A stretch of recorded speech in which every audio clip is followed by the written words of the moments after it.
everybody. Welcome to Friday on Let's Talk Real Estate. We're going to talk about some fun stuff today. Got AirBnBs to chat through. Some exciting Pellegrino-sponsored news about Airbnbs. We got some updates for you and your pulse of the week. Brandon, Carlos, myself. Make sure you subscribe to the channel if you're not on YouTube watching this currently.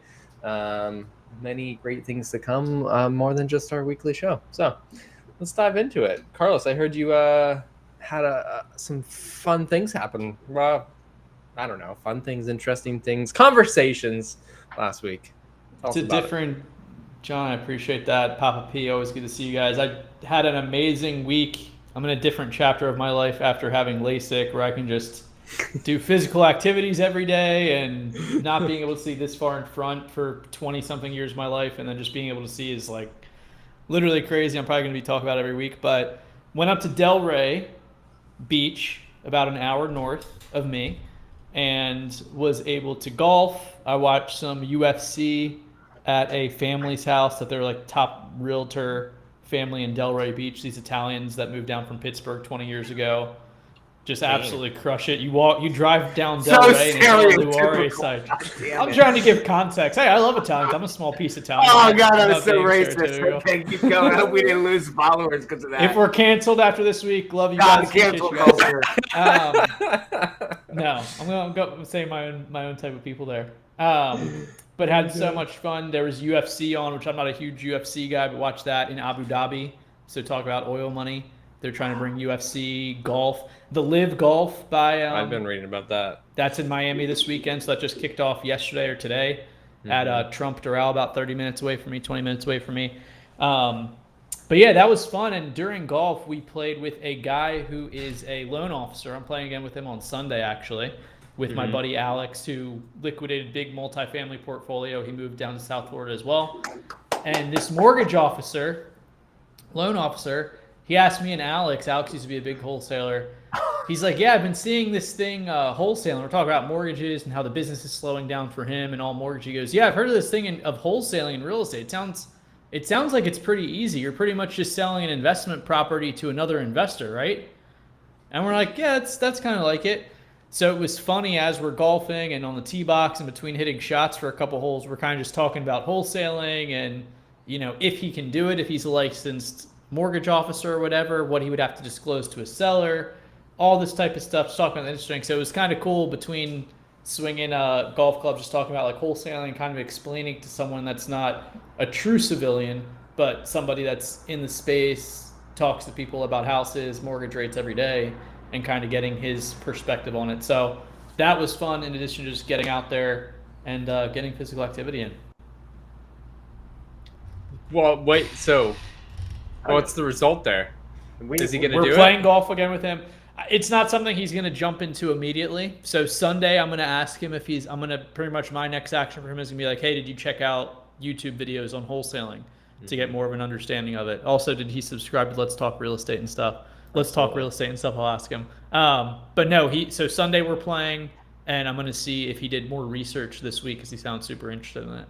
So, no, like, what was Alex's opinion on that? Is it a good time to get into wholesaling or not? Alex is of the perspective, so as someone who is looking at doing Airbnbs in South Florida, Miami Beach specifically, right over here across the water from me in South Beach, he is somebody that thinks the market is going to tank pretty hard. So he does not want to be involved in anything that he is going to take ownership of a property. Airbnb arbitrage he may be interested in. He's not. He went from being interested in a plan of him and his girlfriend doing it together, like her doing more so the hospitality versus like buying a property. So arbitrage is more so like getting a lease. So if you get a lease on a property and then you're essentially subleasing it via Airbnb versus actually buying the property and owning it yourself and then Airbnb it out, which we'll have Papa P jam on that more in depth in this episode. So he's not touching anything real estate wise probably for the next 6 to 12 months. And then he wants to get in once everything. Somebody that can sit back and be fine. Yeah. So he's more of that approach. But wholesaling, man, I think there's always going to be, no matter what the market's doing, I think there's going to be people that are in distressed situations that could be helped by the ease of working with you, time, certainty of a sale. Yeah. Totally agree. Love it. What about your week there, Brandon? Any Good. I was interesting just things gonna happening? say, like, so as me and my wife are like getting our life together as adults, I met this guy. I met this guy, Dan, cool guy at Chris Rude's Allies Mastermind. So we're using him to get our, like, I have life insurance, very small policy I got in my 20s. So we're working on getting some pretty large policies. So if anyone out there is trying to murder me, now's the time. My family cashes in. But we're trying to do like whole life policies and stuff. Long story short is, like, he's a financial advisor, insurance guy, like that's his specialty. But every time I get on the phone with him, like when he was at Chris Rude's, he learned about wholesaling. So now he kind of does it here or there, kind of like I like it when Carlos said that. I thought of him because this guy, he makes money. It's not his business, but in his mind, he's like, if I can do it and I can get one or two and it provides a way to get properties for myself that I can help my investors and my clients with, like, why wouldn't I do it? Like, how do I do that? And it's just funny that there's more demographics getting into wholesaling, and I may not agree with it. Like, I may not agree with the whole dip your toe in, do one, and that's not who I am. That doesn't mean it's wrong or right. It's just not my forte. But I just found it funny when you said that. Here's a guy from the mortgage industry trying to dip his toes in, and I thought about my insurance financial guy who dips his toes in, and he does do deals, and it allows him to meet other people too and network in a way as well. So yeah, I mean, there's always room in the wholesaling industry. More the merrier, I guess. The licensing thing is always a pain. You got to put it in your contract. I don't know about mortgage brokers, but I know I'm licensed in 2 different states and I have to disclose it. But it's almost like a non-issue. Like, no, I don't think anyone's ever questioned or called me out on that in all my years. No, but the other thing is I found it funny that my son, I got a call from the school, the principal of my son's elementary school. He's in 2nd grade, and he got caught for selling bracelets, but not caught for selling. Yes, it is illegal to sell bracelets. So he makes these little, like, tiny, they're so shitty, like these little tiny ring bracelets and necklace. They're like little, almost like those rubber bands you used to put on your teeth, your braces and shit back in the day. But you weave them together and they make like a bracelet or something. Anyway, his mom bought him a kit. He goes into school, and apparently he made $92 selling them. Wow. Okay. Wow. Problem is, the school called because some little boy, his mom was in his piggy bank and left the piggy bank open, and the little boy must have grabbed, like, supposedly $400, not understanding the value of money. Okay. And the mom didn't know until later. Loom bands. Okay, they're called loom bands for anybody that's we got a comment from the audience that it's called a loom band. So anyway, yeah, whatever it is, loom band sounds about right though. And I guess this little boy brought money in, and my son, I guess, and a couple of his little gang were making all these bands and trading and selling them. And somehow he got this little boy to give him $50 or $90. I still don't know the truth because my son is a freaking liar, which is what he got in trouble for, was lying. I wasn't upset. In fact, I was proud. My daughter got caught selling in school multiple times. She had like an army. She was paying some kid to do her homework at one point. And these are things I don't punish them for. I just more rather explain morality and character and what's the right thing. But I never give them a punishment of this, and I'll argue with the school. And so I did, and the teacher's like, it is not legal to sell stuff in school. I had to talk to the class about it. And I said, yeah, regardless of what you're allowed to do or not. I mean, I'm not upset that my son's selling stuff. I was like, so what's the problem? I said, I don't see a problem here. And she goes, well, the problem is that the mom said that this boy gave Cohen all of his money. And when I asked Cohen, my son, like, how much money, he said he took $50 from the boy. I was like, my only question was, did he buy $50 worth of bracelets and necklaces? Mm-hmm. And she goes, no, apparently it was only like 1 or 2 or whatever. And I found out from my son it was 10. So I had to have a talk with my son when he got home about fair pricing, right? Like how to understand how to price a product fairly. And we agreed that it was $1. And I said, so then why'd you take all this extra money? And he said, he gave it to me. I said, just because someone gives it to you doesn't mean you don't give them change. And so the teacher wanted me to bring all the money in. And I stopped her, the principal, and I said, well, I'm not going to bring all the money in. If my son sold something to another student, whether it's okay or not, for a fair price, he's rightfully due that money. So I'll have a talk with my son and figure out how much he fairly sold and how much belongs to this boy, because rightfully so, that boy made a mistake and his parents should talk to him about the value of money, but my son should have also not ripped the kid off. Right. So anyway, I get my son home. I don't know the truth still. I talked to the principal today and I was like, listen, I'm giving the kid all the money. My son refused to tell the truth, and that's what he got in trouble for last night, was not what he did, and I made sure he understood that.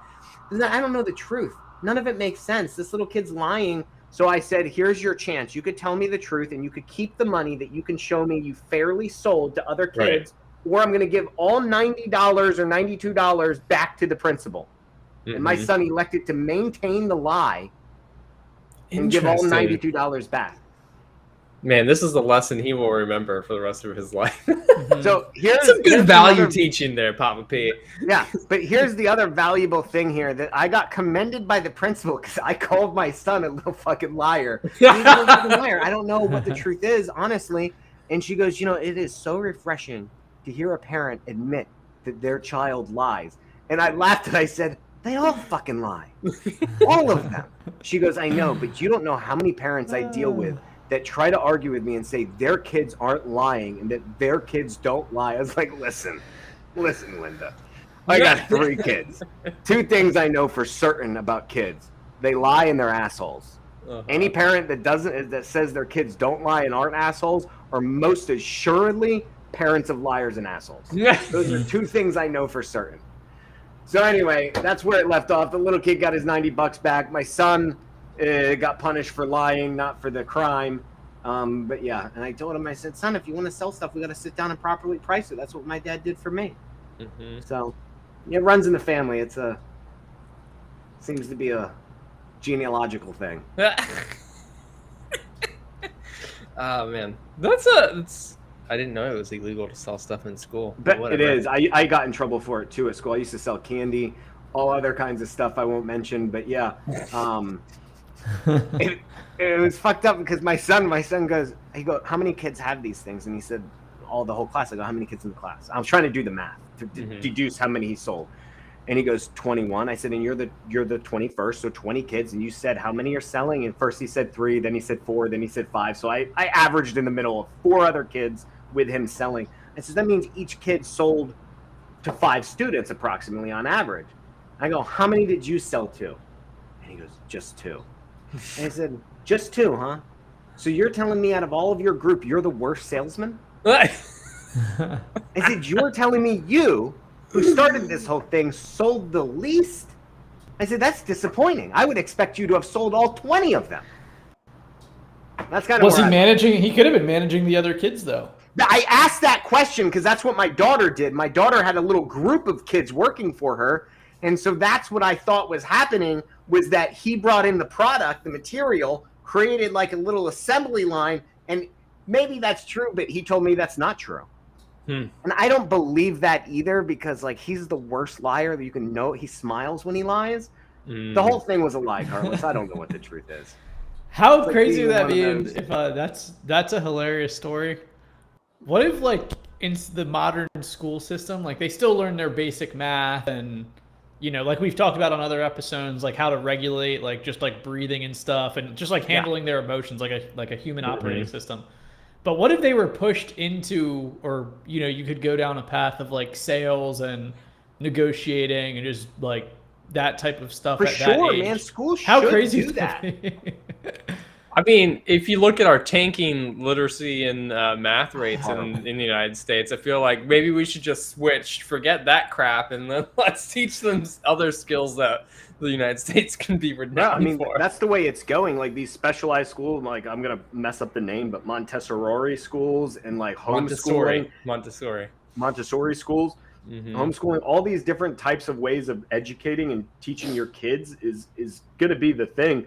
I mean, I don't necessarily agree with what she said. She wasn't rude about it by any means. She wasn't mean or angry. She was a polite principal. I have nothing bad, but it was the fact that it's like you can't sell something in school. Like obviously there's a need, there's a market need, and my son filled that. But yeah, the ripping off of kids, I get it. But like they should encourage. I agree with Carlos. They should encourage that type of stuff.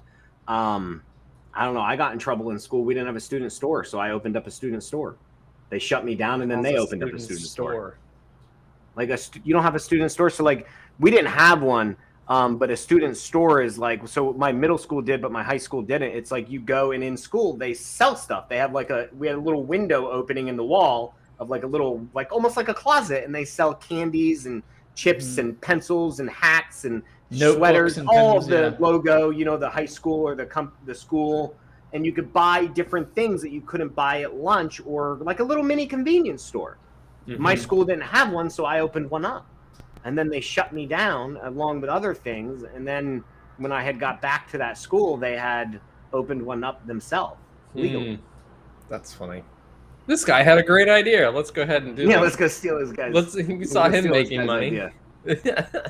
So anyway, but schools are a whole nother topic. Some of the shit they're teaching, it's so wild, these public schools, man. So much so that we're definitely looking at homeschooling.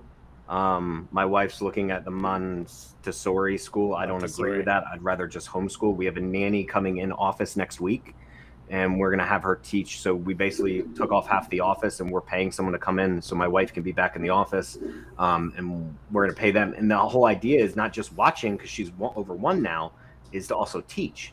And my goal, even if my wife may not be on board, but she will be eventually, hopefully, is to progress that into like a teacher, to where like inside our office, like we're homeschooling kids. I don't believe in the public. I used to. I lost total faith in public schools. I think the only thing it's good at is teaching you how to behave around people you don't like. Yeah, I think that's like the social aspects of it. Social aspects of it, you learn in high school. What do you call it? Different races, different classes, different demographics. You're learning how to interact with them, and I think that social aspect of it is very important. But the teaching, I'm with you on that. That's why my kids don't go to public school. Yeah.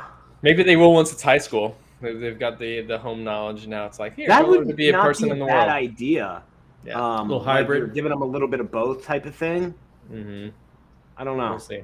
I don't have it all figured out, but it's just something I'm looking into. Oh, man. Well, what else is going on? Real estate focused in our lives. I was telling you guys, for Airbnbs and stuff, I wanted to buy, like my wife and I went up to Lake Glenville in North Carolina, and we were looking at like lake houses and stuff. We stayed at one, we loved it, and we're like, man, next year or the year after. This was before the market tanked, by the way. Yeah. Or is tanking or settling, as I like to use in my language. Things were so expensive. Well, we just saw a really nice one with a lake view come on, not on the lake, but it came on at like $900K. And as I was telling these guys, I was like, man, that would have been like 1.2, 1.5, like 8 months ago. And then there was one on the lake that I really liked that came down from 2.25 down to 1.8 something. So that's like a $300-400K drop. Damn. And they had just bought it. Here's the catch: as I was looking at it last night, they had just bought it in 2021, post like COVID release for 1.55. So like now they're at this point. If you think about it, and this is kind of what I wanted to talk about, is like, and they're all vacation rentals up there, like second homeowners potentially renting out, maybe not a business, but saying, hey, let me make some money on this. But now they've lowered it down so much that on a $1.8 million sale, you're probably going to wind up paying $120 or so in closing costs and commissions, maybe more, depending on the percent of commission. I mean, he's getting damn near close to break even on that, depending on what his other costs built into that property are. I have no idea. But when I saw that, I was like, man, he doesn't even have a lot of room on this, because he overpaid during the hype, and now he's trying to sell it. And it's just funny because we're kind of like, before our hope was gone, we're like, man, it doesn't make sense for us to buy a $2-3 million house that we're only going to be in ever so often. We had a budget of where we wanted to be, and now I'm starting to see them fall down. These Airbnbs, like these vacation spots, are starting to decline in price because they're not like, you can't. There's no economy up there. No. Like, you're not living and working up there. You're retiring. You're vacationing. You're relaxing. You're not driving through, what is that? The Blue Mountains, the Smoky Mountains. Appalachians, and then you got the Smokies on. Go about that way. Nah, bro, that's not. The Appalachians are up by me in Pennsylvania. They go all the way down that far? I thought it was the Blue Mountains, which come up. Google me. This will be the second time this week I've said this to you, and you'll be. Oh, he got me earlier. Google me. I was telling him how I could fight a bear. John had a bear show up to his house. John had a bear show up to his house, and I incorrectly called it a sun bear. And he schooled me and told me that sun bears are only on the Asian continent. I disagreed, and I was wrong. Apparently, John knows a lot about two things in life: bears and turtles. That's so funny. I just Googled it too. The Blue Mountains are in Sydney, Australia. Blue Ridge. I think they're called the Blue Ridge Mountains, but yeah. No, the Blue Ridge so Parkway funny. goes through the Appalachians. The Smokies are on the other side. And if you want to get really technical, what you were looking at is the Pisgah Forest. Oh, My goodness. I digress. Check out John's other podcasts, Turtle Bears. Geography and Biology of the United States and Asian continents. That's a solo one hosted by John. Check that out right after this. Yeah. There's no viewers right now, but hopefully we can push them over there for you, bud. All right. Oh, man. That'd be a fun podcast. No, but I do think it's encouraging as we're going into this market. Like, I guess it depends on the stance. So I say it's encouraging that Airbnbs are going to go down Because we're not Airbnb owners, but you have 3 point of views. I was thinking about this. You have Airbnb, the company, like the stock, if you're investing in that. You have Airbnb from a user's point of view, right? You're renting. And then you have Airbnb from like the investor's point of view. Like, yeah. But you could be, I mean, I think there's a fourth one. I think there's the investor that has Airbnbs, and then there's the investor that doesn't have Airbnbs. Missed out on, let's call it, what has happened the last 2 years, and is like, I think it's going to come back.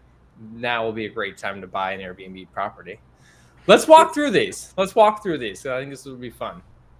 So go ahead, the company. So the company's actually probably going to fare pretty well. Yeah. So like if you compare it to what happened, so Airbnb has only existed, if you think about it, during an upcycle, right? A good market. But if you extrapolate what happened in 08, 07 to 09 with the travel industry and the hospitality industry, like the travel industry declined. I mean, I forget the percentage, but airlines and rental cars, I know Avis went way down. They were losing money on rental cars. And then the travel industry was booking less flights, and they went down over like 3%. A third of their bookings went way down during 2007 to 2009 because people were traveling less. And as a result, hotel occupancies dropped. They were usually around like 65, and they dropped down to like 50% and change during that time. And so people are predicting that's going to happen again. But here's the catch, though, with Airbnbs. Although travel is going to go down, Airbnb, the company, will probably do okay, because what's going to happen, and it did happen kind of during like COVID and stuff, people that aren't expecting to rent their homes, that may not want to, like you just have another home, a family home, but you're getting tight on bills, may put up that rental as a way to make money. Same thing with people with ADUs, like apartments in the back, accessory dwelling units, spare rooms, garage apartments. These people that may have been against sharing that space are going to look to it. Airbnb, they made an announcement because people questioned them, and the CEO was saying how he doesn't believe he's going to have a problem because he thinks his overall listings will go up because of these second homeowner users that are effectively going to say, well, I didn't really have, a real rental, but I need money, and I got this other property, and I need to pay the mortgage, the bills, otherwise I may lose the house. Yeah. Let me do that. And so there was a stat that 42% of the people that did this, that weren't expecting to rent, that do this, are breaking even on their bills. And then 28% of them are actually even making a profit when they're renting out homes. So non-Airbnb operators, just kind of like your mom and pop with that one property. But what that does, though, for that second user is it increases the supply of listings, which will then almost decline the value of the listings, which could be good for like the user, right? So I was kind of like, I was really thinking about it, and I agree with that. I don't know your guys' stance, but like if you're thinking about like, if you're coming down, like, so the average night rate right now is $164 across all of Airbnb. That's a 40%. That was earlier in 2022. That's a 40% increase since 2019. Oh yeah, prices have gone up way much. Yeah, their ADR. And they're saying that's become way too expensive for the average person versus their main competitor, the hotels. Because when Airbnbs came out, they were cheaper than hotels. Cheaper, yeah. And That's they what I used to needed do. I'd go to that. the mountains for like 110 a night. Oh, yeah, and it was dude. just like way cheaper than going to a hotel. Yeah. Not anymore. And so what they're saying is, and that's lost over the time frame, that's lost a lot of people's interest. Yeah. And they're saying what that may do now with all these other people adding these extra listings during a hard economy is they'll bring pricing down. Yeah. And then people will say, well, it's cheaper. Let's go stay there. Mm-hmm. I fully believe, to round up my theory, and then I'll open it up for you guys, I fully believe Airbnb as a company will probably take a little bit of hit for fear, but it'll be fine. Airbnb for second homeowners will be fine. And for users, definitely, if they have the money to travel, I think discretionary income is going to be limited. But I do believe the people that use, and I am huge against this, the people that used Airbnbs as an exit strategy when no other exit strategy worked, I hope you all lose your fucking money. And I want to dance on you. Dance. Yep. Yeah. That's what I think. Just because if you underwrote an Airbnb and it didn't underwrite any other way, you have no other A, you have no plan B.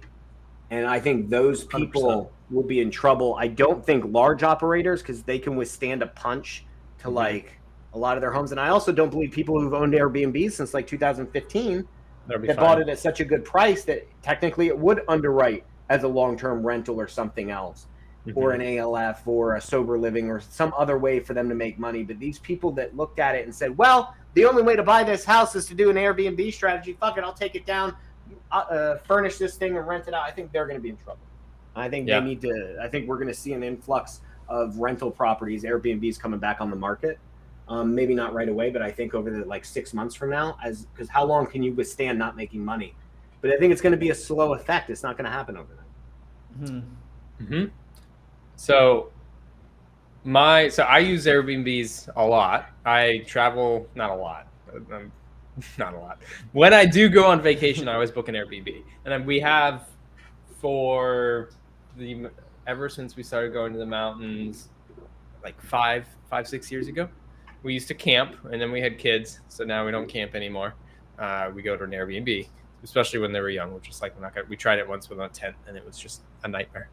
Anyways, so we've used Airbnbs for a very long time, always in the same area, and the prices have gotten ridiculous in the last 2 years. Like, we used to be able to go to the mountains, and it was 110 around their average a night or less for if we were willing to stay in a less than fancy place, which we did back then.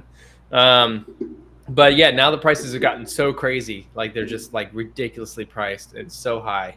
And I looked at some stats of Airbnb in its. Did you know they haven't made profit yet? They've been operating at a negative loss. It's a tech company, bro. I know, which is interesting because it's like, let's talk about tech companies. But even in 2021, in 2020 they were negative $4.5 billion.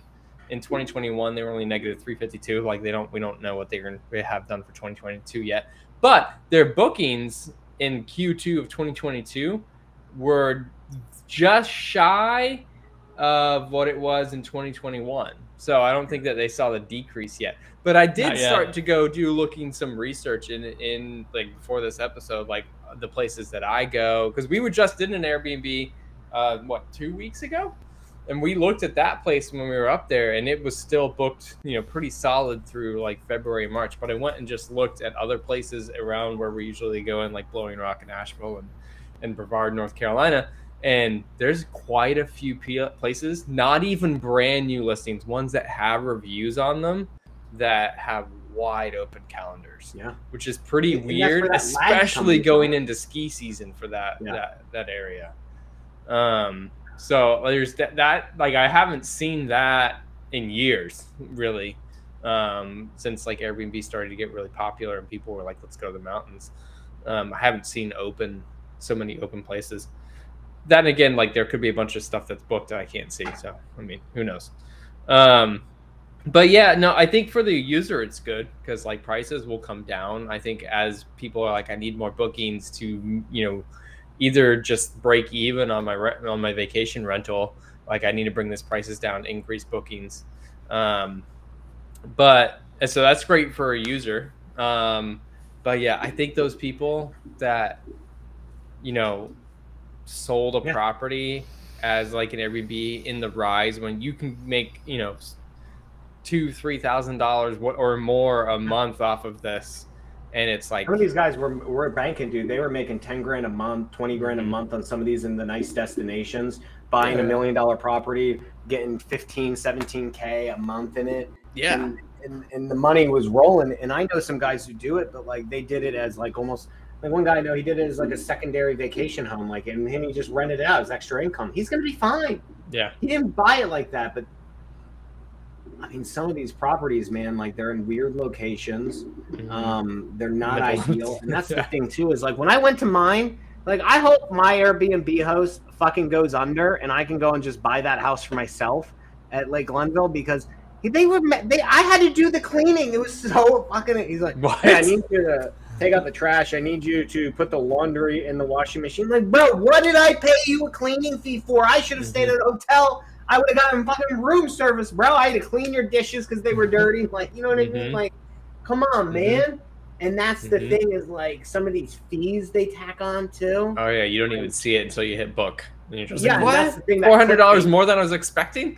Clickbait pricing, man. We ended up spending, I think all in total, it was like $750 a night, $700 a night, something like that. We spent close to, like, for that entire time we were there, close to like 10 grand on that trip.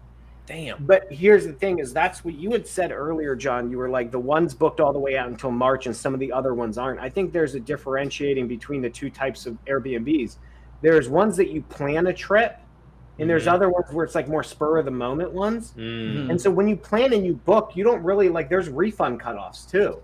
Yes, so at a certain point, you can't really go get your money back, and everything's already planned and you're ready to go. That's why I was talking about that lag. Yeah. Like, I think there's going to be a lag, but the newer ones, I don't think people are going to be making as many bookings. But I mean, and all the refund policies are different, because like the one that we just went to, I booked that all the way, like I booked that 4 or 5 months ago. We almost thought about canceling going up because we were trying to go with family and they almost didn't come, and we're like, if they don't come, is it even worth the amount of money? We got to the point where like it was like half, you get half the money back. Is like, that almost seems more like worth it. If nobody else is coming, we'll take half our money back and take a loss, versus like going up there and buying food and gas and all that stuff. Yeah, we ended up going and having a great time.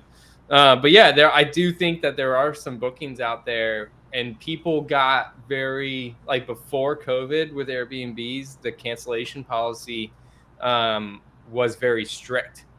And then because of COVID, they were trying to encourage more people to come out. They're like, come out. So they made very liberal cancellation policies, like up until a week before you can cancel and get a full refund.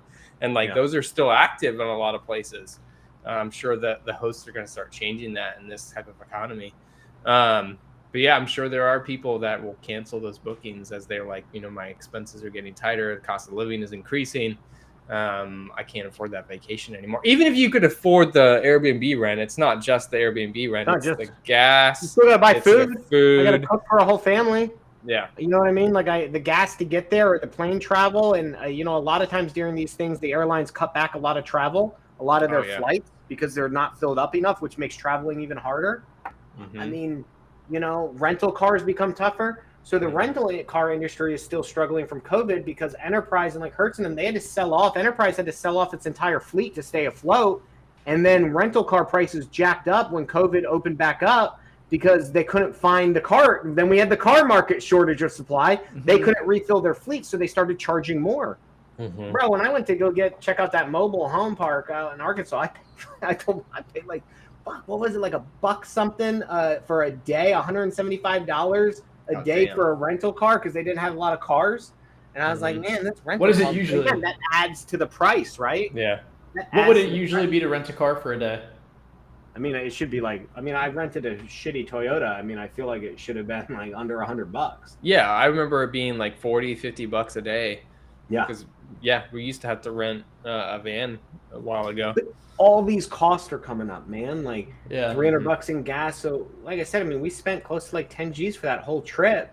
And you got to think about it. If your discretionary income is coming down and you can't afford that much, So those people go out of the market. So here's the thing, though, is the way I was playing this out in my head, it's not a clear cut. As those people come out of the market and don't go on the trip, there's other people that come into the market. Yeah. So people that traveled internationally now, they only travel domestically because an international flight is so expensive. So they can rationalize, because I'm a traveler, right? Oh, I want to travel. Well, instead of going international and spending $5,000 on an airline ticket, let me stay domestically and go to a destination type of place, which is also where I think may be okay. Certain places like beaches, resort areas that may still be okay. And then the other thing I was thinking too is like the emotional vacationer. So like, and we saw it a lot during like COVID, is like, you may not, like, let's say I can't afford to go on a vacation myself with my wife and my kids to a hotel or something, but maybe I could call my mom up, my sisters up, my brothers up and say, hey guys, let's rent an Airbnb. We all split the cost. We get a big one down at the lake or wherever. And we all have a big family vacation and we could split the cost together so we can get away for a week. So I can see that coming into play as prices start to really hurt people, or like the inflation and discretionary income goes down. I could see people using that emotional type of vacation to do, and Airbnbs are perfect for that. And especially if Airbnb prices go down as a result, I think you'll see an influx of those types of renters. I think too, people will still pick an Airbnb over a hotel. Well, I was trying to rationalize this through my head. I was like, I mean, sure, shitty hotel, whatever. But like, if you're gonna look at it cost wise, and you're like, I want to go someplace, I have the money to go someplace. How can I make this more affordable? Like, if the prices of Airbnbs come down, I think the fact that like I can cook inside of the place that I'm renting. I can go to Walmart, get my food versus a hotel. I'd have to go and like pay their food prices. Let's say this: you have a choice. You have a choice. You're traveling with your kids, okay, as a family. Airbnb or high-end hotel? Airbnb. Okay. You and your wife are traveling, just you, no kids. High-end hotel or an Airbnb? Oh. Hotel, but... Yeah. It's a hotel. It's not about where. It's about who your companions are. But I feel like you gave me one parameter, which was who was I bringing to it. Yeah. If I'm saying, is there external, like, economy pressures on me, and I'm like, how can we still get away together and save the most money? Would I go to an Airbnb at that time? Could you? But it's not cheaper. I still got to go get. I mean, it's a lot of effort. I still got to cook. I still got to deal with this whole house. I mean, listen, man. If me and my wife are gonna just go on vacation with no kids, I'm booking a hotel 10 out of 10 times because I plan on just laying in bed, getting room service, and making some babies. That's all that's gonna happen on that trip.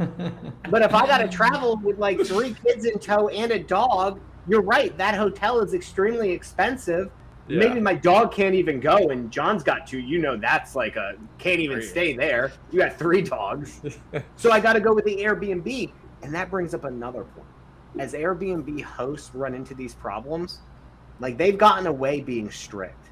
No amenities, no pets. And I think you're going to see people removing the pet and adding amenities like bikes. I mean, some of these places, man, on the lake, there's no canoes, no kayaks, no rafts. True. Don't use the dock. Interesting.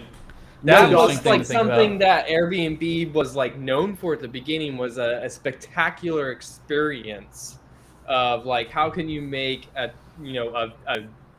15 out of 10 stars experience. And they got away from that, from just like, well, the place is cool, the house is nice. But you're right. I feel like they have to bring in the amenities. They're going to have to, man. Yeah. And actually take care of them. Yeah. Actually take care of the amenities. Bring a kayak if you're on the lake. If you're near something, bikes, making sure they're pumped up and ready to go. Allowing dogs, like, John, you would spend almost any amount of money to go on vacation and bring your dogs with you, wouldn't you? Absolutely. Me too. Absolutely. I'll give you $500 fucking to bring my dog. My dog's hanging out with me all the time. So, I don't travel without my dogs. Yeah, I'm not putting. I mean, it just depends. Again, if I'm doing that weekend in the hotel, that dog's going to the pound. I'm sending that dog. I don't care how much of a best friend that dog is. Best friends need to understand what's about to go down. So it just depends. I still love hotels. I do. But when you're vacationing with the family, nothing beats It's and true. Airbnb in my mind. Mm-hmm. That's why I think the company's going to do okay. Yeah. Yeah, I think that they're not going anywhere, but I do think, bringing it back to the investor perspective, like you still have to have bought a smart Airbnb in the right location with high demand, good pricing. Like, I mean, you got to find that sweet spot. Like, I'd be worried if I had a lake house because, like, that's like people are like, there's a lot more cheaper options on Airbnb. Should I go for a cheaper option?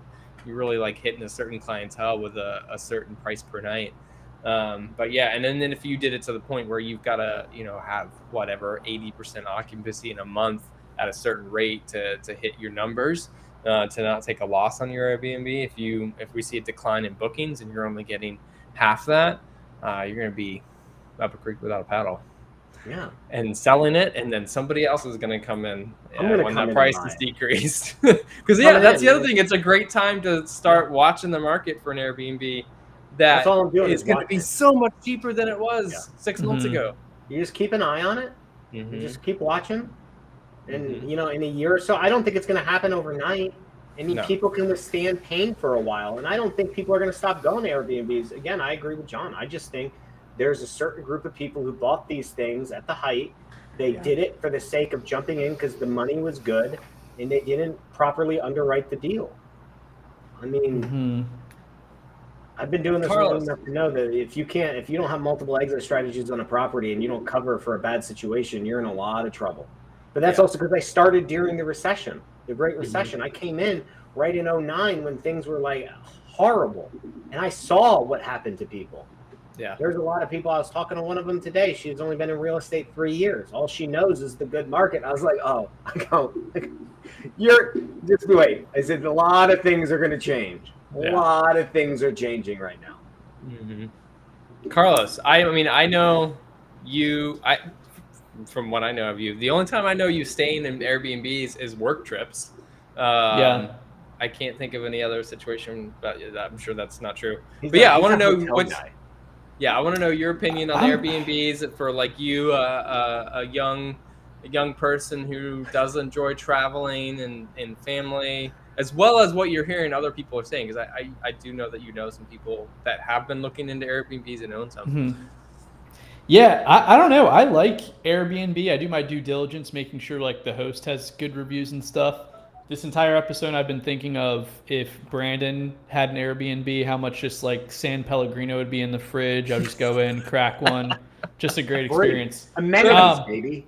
I don't know. I stayed at, so really, I would like a hotel if it was a getaway, like a baby making getaway as well for the amenities. And this is a perfect example. When I was in Tampa last month for, ironically, this mastermind, we had booked the Grand Hyatt, like one of the nicest hotels. There's like a sauna, gym. The 48 hours I was there, I hit that. That's a nice hotel. Yeah, super nice. So I did that, got room service, dinner from the restaurant downstairs. Super, super nice. So I was like, okay, this is cool. Airbnb I had booked later that weekend to stay with my girlfriend just because it was like close to her friends, less price. I was paying for it instead of the company. But I don't know. I feel like I stay in Airbnbs a lot more often because you can kind of you do a little bit of due diligence. You kind of just dot your I's, cross your T's as far as the quality of the host and making sure they're good reviews, that it's a pretty decent place. I'm more of an Airbnb person overall. I think it's a little bit less corporate. You can kind of get a place that you like. I am there a lot for work trips. So the main thing, I just like to have a nice like office location, and I'm more of a cook guy. Breakfast. Yeah, I'm more of a cook guy. I don't know. I'm kind of like what John was saying towards the beginning. I kind of like getting my own groceries, having a little bit of stuff there. So I'm definitely more team Airbnb than hotel. If it's like convenient for like an event and there's like a block of people staying there for like a wedding, I kind of reserve my hotel stays for those type of trips.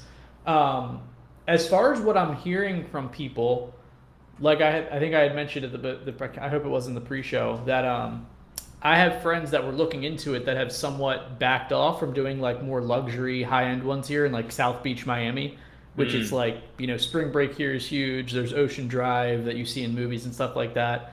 I don't know. I'd be curious. I think stuff like that is kind of on the other end of the spectrum of what we're talking about, where it might be, like a not very, not like a huge tourist type attraction. I think those would be okay. I think I saw some good parameters this week, like Ryan Pineda and coincidentally, a few other people that I can't remember on social media were talking about raising the minimum amount of days that you can book as kind of like a hedge as a host. So you That's kind of make interesting, like yeah. a 1 week or 2 week or a 1 month minimum. So it's like, hey, you can stay here at a good price, but you're going to have to book out like the whole month.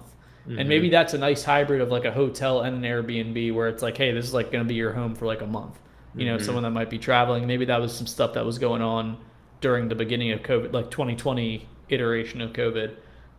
So that's some stuff that I would be looking to implement, just changing, maybe adjusting rates a little bit, adjusting like the minimum amount that you can book, maybe being more strict on the things. But I think my favorite thing I've heard so far is being more creative as a host. And like Papa P has said, when Airbnbs have come up, you're 100% in the hospitality business. That's 100% what you're into. There is light comping and real estate knowledge and how you're getting into the deal as far as if you're doing arbitrage, but you're in the hospitality business. So I like in general this time period with COVID, the economy, like humans are being forced to be more creative in whatever avenue they're in.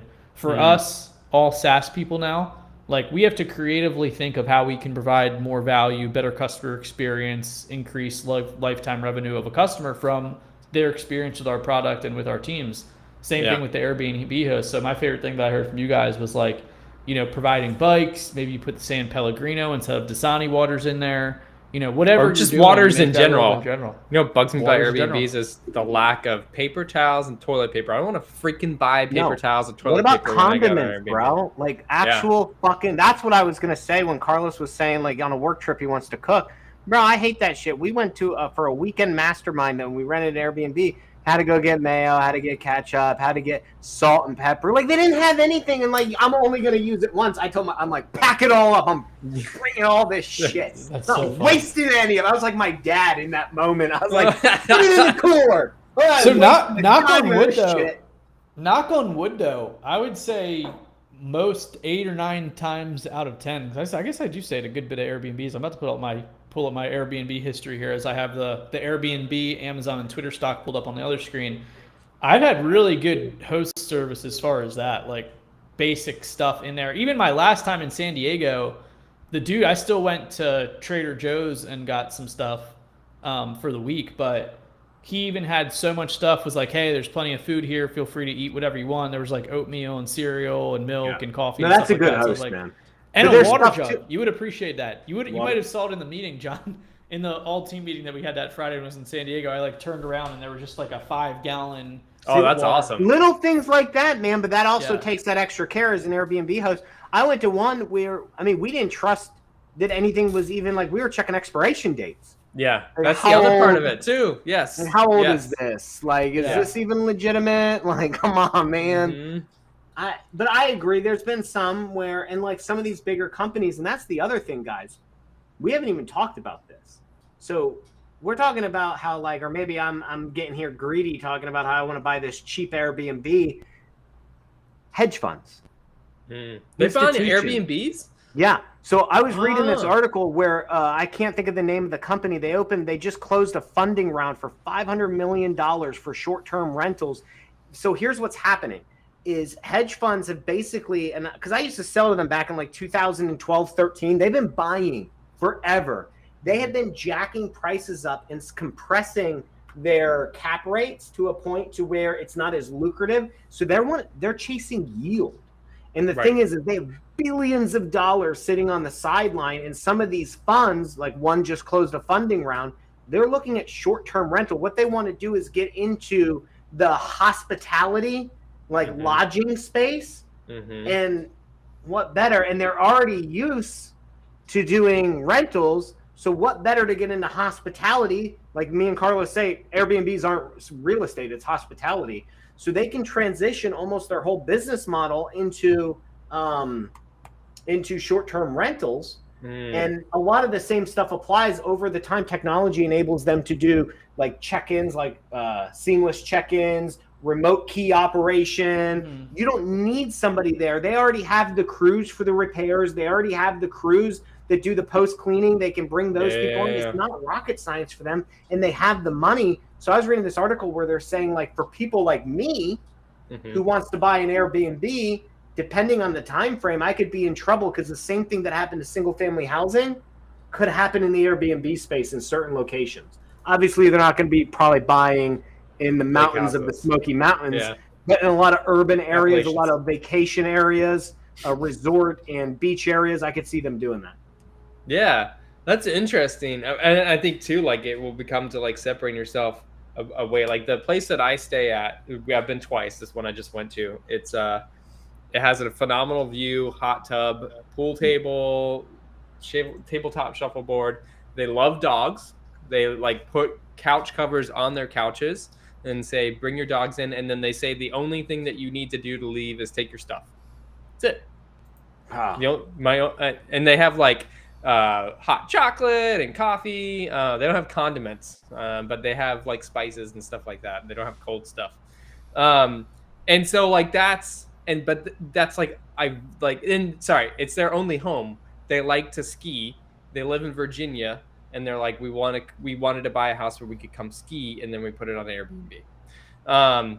And so they can put the love and the connection into their Airbnb. And I think that certain people that like Airbnb, that want to keep traveling it, will try to find hosts like that in places that's, they're separating themselves above, let's call it the hedge fund crap that's about to happen, where it's just a place to stay. I agree. So, because the one I stayed at up in Destin, it was horrible. It was a corporate. I wouldn't call them a hedge fund. They're just like a large short-term rental company. I can't think of the name off the top of my head. It was horrible. It was the coldest. I don't know how to describe it when I just say the word cold. It had everything I needed. We weren't wanting for the house, what location. It was just cold. Yeah. Like, I don't know. And yeah, I would rather stay with somebody like that where I felt like a better type of homey type of vibe, personal touches on stuff. Put them in on my fucking pillow, bro. Give me some, put some Pellegrinos. There's one guy, we went to his house 3 times, I think. We haven't been back in a little while, but he would meet us every time. He greeted us like friends. That was his vacation house that he built up for like 15 years with his son. And so like just personal touches. He was an artist. He'd like bring you a coffee cake. One time we went up there, he had a paint set for the kids because he knew we were coming with kids. So that's they could paint rocks. Yeah. He'd probably bring Carlos a sandbox with a little zen, so Carlos could like just. He'd be playing music on the steel tongue drum. I'm gonna have to. He's a Grateful Dead guy. If that helps you imagine what the house is around it. Yeah, it was nice. That's good stuff. But I mean, who knows what it's gonna bring? I never got into Airbnbs, and I never want to, because I'm not a hospitable person. But you'd get into it in the sense that I want a vacation house. Oh yeah.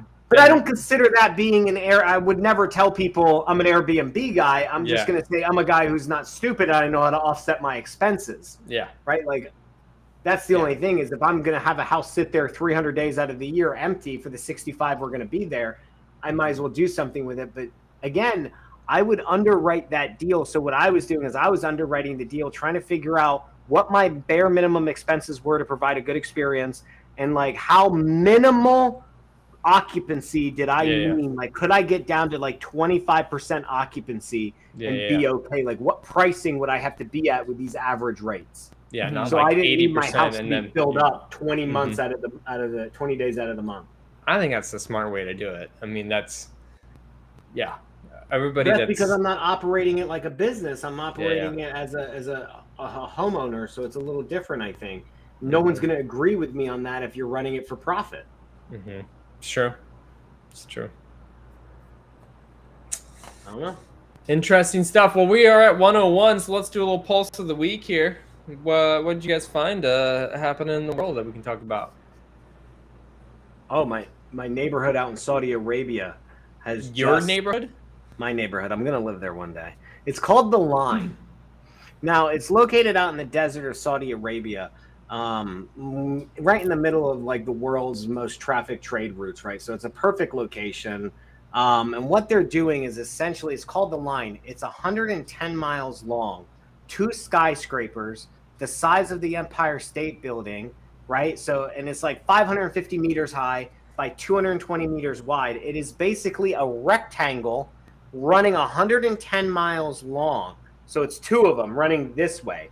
And inside, They have like 3D. It's like a 3D type of architecture. So you have your buildings going this way, and you have things coming out, like the residences and the offices coming out of the side, and it's all run on non-renewable or renewable energy, not non-renewable energy. Yeah, I don't understand. I'm confused. Renewable energy. You can get from side to side, end to end, in 20 minutes with their mass transit. No vehicles, no carbon emissions, no nothing. It's totally walkable. I mean, it is. I sent you guys links to it. It's $1 trillion. They originally estimated, when I was watching this thing like 8 months ago, a year ago, they were estimating $500 billion. Now they broke ground finally, and they're estimating $1 trillion in construction costs. But fuck it, it's Saudi Arabia. They got gas money. Okay, hold on. Money. So this is a road that already exists. It's not a road. It doesn't exist. Nothing exists. So why would they build it in the middle of the desert? It's not in the middle. There's water on the one side and some mountains on the other. It's beautiful from what I see. Thought you said that it was a trade route. I've never been to Saudi Arabia. I don't know. I don't even know that like Asian continent that the sun bears live there. So don't ask me about geolocations. I'm an American. Ask me where Florida and Texas are, and I know. But the concept is it puts an entire city. Okay, they're building a city. Okay. Yeah, into a line. Yeah. That runs on renewable energy with no emissions.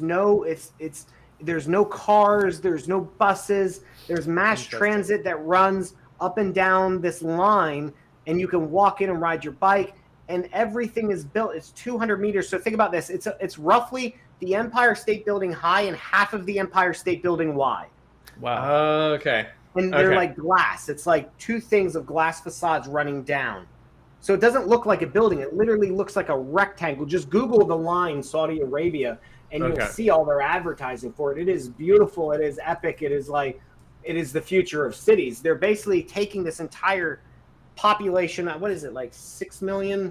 Don't quote me on that. 6 million, 9 million people are estimated to be able to live inside there. I think I'm going to butcher that. One way. EWP take that oil money and put it into real estate. Oil money. It is, man. They got so much money with prices the way they are now. They got so much money, bro. They're just like, let's build $1 trillion neighborhood. Let's call it the line and make it out of glass in the middle of the desert. Like, could you imagine walking by that thing in broad daylight, just getting blasted with a reflection? Mm-hmm. That's really interesting. I mean, I like the renewable aspect of it. I think it's weird that they're trying to do it where nothing exists already. Like, I've heard of cities, like, I can't remember which country it is. I want to say Brazil, maybe China, or like some province. They're like, let's build a new capital. Dubai, nothing existed where Dubai is now. No, I know, but hold on. But I've heard of like countries doing this where they're like, let's build a new capital. It's going to be amazing, and they can't get anybody to move there. So that's not Saudi Arabia, baby. I mean, they built Dubai out of nothing. They literally it had the ocean right next to it, though. Man-made islands, bro. I think they're going to succeed. If I had to place my money, I would bet that they're going to succeed. And if I had, I don't know how much it costs, but if I'm at the point in my life where I am traveling and own multiple properties, which put an Airbnb in there the next 5 to 10, bro, I'm out there, man. I'm out there in this futuristic city. That looks so cool. Oh, you're looking it up? I should be looking it up too. There's too. Trees, it's green space. I hope everyone just stops and looks up the line and posts it, and you can tag me in it. And then you're welcome whenever. We'll host a mastermind out there in 10 years. It's supposed to be done by 2030. It's like an 8-year construction timeline. And you're probably that's 8? Gonna run Did you over. say 8? An 8-year timeline is estimated to be completed by the end of 2030. Is it supposed? How much of it? I follow all futuristic stuff. I mean, I just love shit like that. I want to real like Michael J. Fox hoverboard ride right through the middle of it. Yeah, look at it. Look at it. It picks up this entire city blocks area, boom, and puts it into one section of this line. You see that? That is so cool. Running all the way down, you still get the views. You got the mountains and the water on covering either side. that entire area. Interesting. This is like shit out of science fiction movies. Yeah. Mm-hmm. But they're actually doing it because, like EWP said, they got all that oil money. Oh, yeah. That's so cool. There's just I have seen this before. I didn't realize it was the same thing. So it's like it's important for people like us. I mean, we live in the most boring architecture world ever, like on planet Earth, where we just make these stucco cookie cutter boxes. But there is so many cool plans and things happening everywhere else. I mean, look at that. Holy crap, it's tall. Yeah. But think about it, man. They don't even need to affect the surrounding area. What we do, we rape our land, man. When we're building neighborhoods, we plow everything down, rip up the ground, strip it to build all these cookie cutter houses. And these people are like, I could just build this entire city in one line. And look at the mountains get to stay there. I don't need to dynamite the mountains. Yeah. That's so cool. Hey, look, I think Dune was filmed there. Oh, wow, look how far it's going. Oh, okay, so that's, what's that place called? I don't know what it's called. Wow, that's going to be really long. 110 miles, bro. So it's really going to connect, like, a lot of, like, one side of Saudi Arabia to the other. Maybe, one I don't. If that's where Saudi Arabia is split, yeah. I'm going to buy an Airbnb out there for sure, though. Yeah. And I'm going to give you no amenities. And I'm going to charge you $1,000 a night. I don't know. What's the currency out there? I don't know what the currency is. No idea. Yeah. No idea. How much is that is supposed I'm to be going to charge like you 10 tourists? barrels a night. How much is that supposed to be tourists that people that just live versus people that live there full time? Have they talked about that type That's a of stuff good yet? question, man. I don't know, but I would imagine there's going to be a lot of expats out there. A lot of wealthy expats just buying these secondary houses. It's like Dubai, man. I mean, think about the stores. You're going to have all the big brands. I mean, there's just too much money out there. Yeah. Really interesting. Is it the government that's doing it or a private company? Do you know? I don't actually know the answer to that. I'm pretty sure it's I don't know. Is there a government? It's just, aren't they just run by rich people? Is there a real government out there? You have to be a... Oh, are you kidding me? The kings of Saudi Arabia? Like the... Do you call that a government? You don't call that a government. Isn't that a monarchy? Yeah, sorry. Let's go with monarchy. Yeah. There's no government. You don't rule. You just say, I'm the wealthiest person here. I'm in charge. I'm not saying there's anything wrong with that. I wish, like, you wish to have your own monarchy? Your jealousy. Well, you and the Sunbears can go have your own monarchy in Lakeland. I'll let you guys know. And until next week, hopefully next week I get to update you guys with the close of my mobile home park. Yeah, I would love to hear about that. I'm sure that a lot has gone into that you never expected. Yeah. All done from doing free shit for investor fuse. Somebody heard me talking about something and they ended up selling it to me. All good things come from investor fuse. That's my personal opinion. Huh? I said all good things come from an investor fuse. That's my personal opinion. That's it. And now I'm helping him out with some stuff on his teams in investor fuse, and I'm doing it for free just because he sold me a phenomenal deal, and I can't wait to see how much he's making. I hope he makes 6 fucking figures. I just want to know. But yeah, and on top of that, not only is he gonna make money, he's gonna fucking getting free help on investor fuse, and that's what happens when you sell a good deal to a buyer and you communicate well and you don't use investor lift. That's the kind of service and hospitality and what do you call it, reciprocation that you get. And he just called me up and sold me a deal. So, you know. Love it. Phenomenal. All right, folks. Have a great week and see you next week on Let's Talk Real Estate. Subscribe in all your favorite places because we're there. See you guys.